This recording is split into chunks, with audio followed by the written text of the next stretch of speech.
Dr. Martin Luther King Jr. was born on January 15, 1929 in Atlanta, Georgia, to Michael and Alberta King.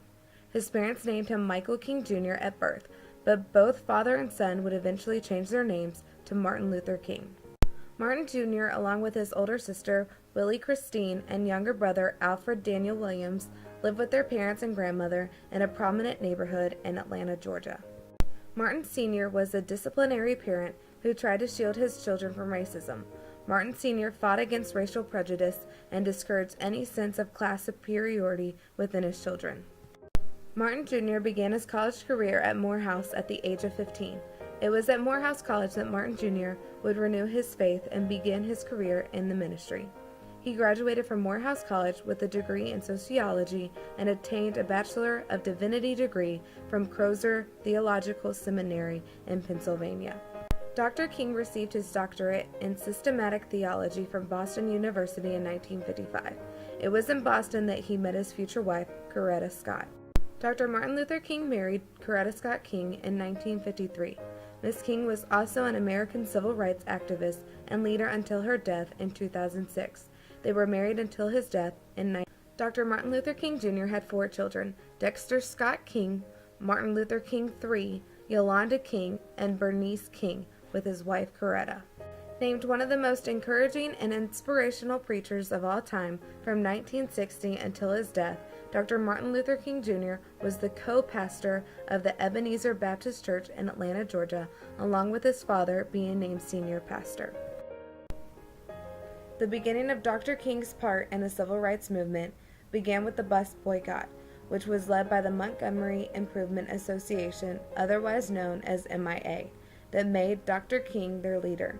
This boycott continued for 13 years, sparked initially by Rosa Parks, until the U.S. Supreme Court ruled that segregation of buses was unconstitutional. Leading 8 peaceful protests throughout his adulthood, Dr. Martin Luther King Jr. believed that nonviolent protest was the most effective weapon against an unjust society.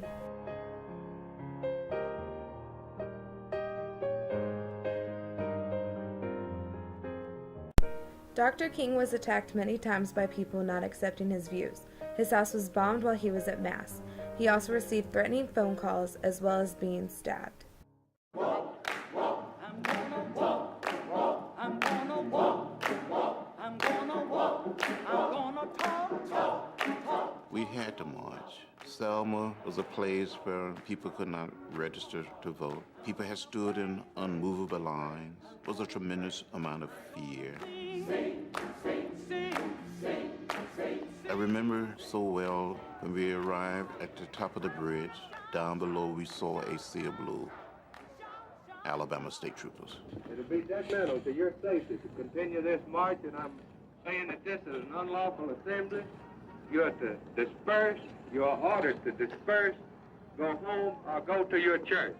This march will not continue. You saw these men putting on their gas masks, and they came toward us. Advance toward the group. See that they disperse.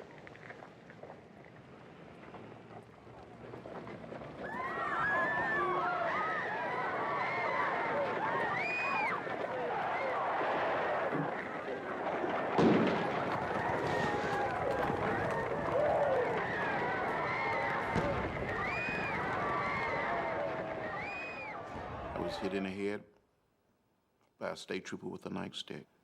I had a concussion at the bridge. I thought it was my last demonstration. Thought I was going to die.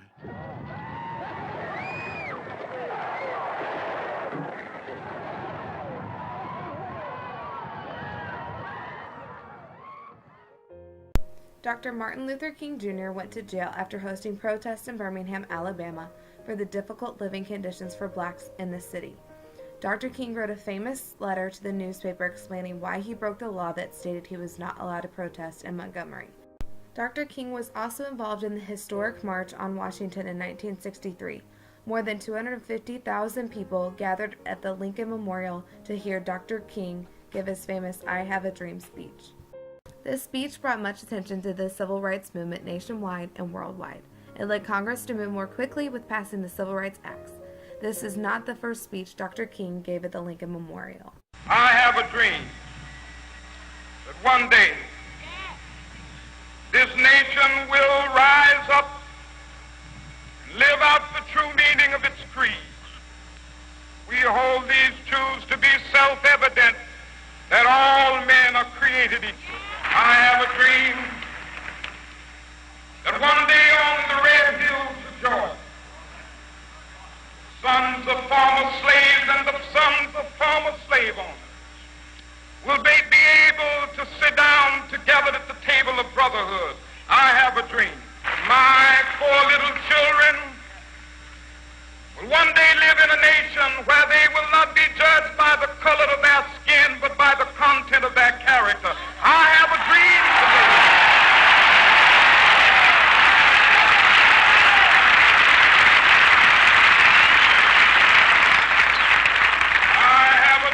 That one day every valley shall be exalted, every hill and mountain shall be made low, the rough places will be made plain, and the crooked places will be made straight, and the glory of the Lord shall be revealed, and all flesh shall see it together.